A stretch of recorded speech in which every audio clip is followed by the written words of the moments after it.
లేఖనాలు జాగ్రత్తగా మనం పరిశీలన చేస్తే యోబు గ్రంథం 42:10లో దేవుడు అధికముగా ఆశీర్వాదాన్ని దయచేవాడనే మాట ఉంటుంది. యోబు తన యొక్క యథార్థతను పోగొట్టుకోలేదు. అన్నీ వదిలిపోయినాయి యోబుని, కానీ యథార్థత విడిచిపెట్టలేదు.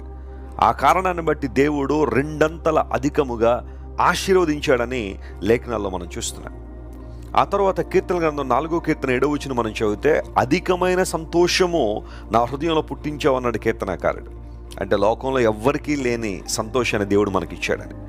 ఆ తర్వాత 105వ కీర్తన 24వ వచనం మనం చదివితే అక్కడ దేవుడు అధికమైన బలమును తన ప్రజలకు ఇస్తాడని.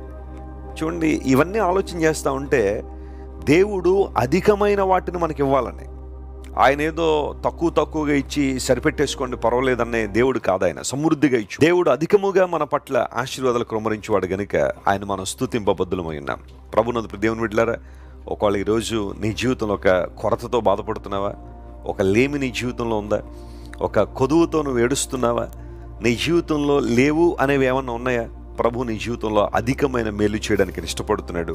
మీ పక్షంగా నా ప్రార్థన అదే, దేవునికి ఉద్దేశం కూడా అదే. మీరందరూ కూడా అధికమైన ఆశీర్వాదాలు అభివృద్ధి పొందాలని దేవుడు ఆశిస్తున్నాడు.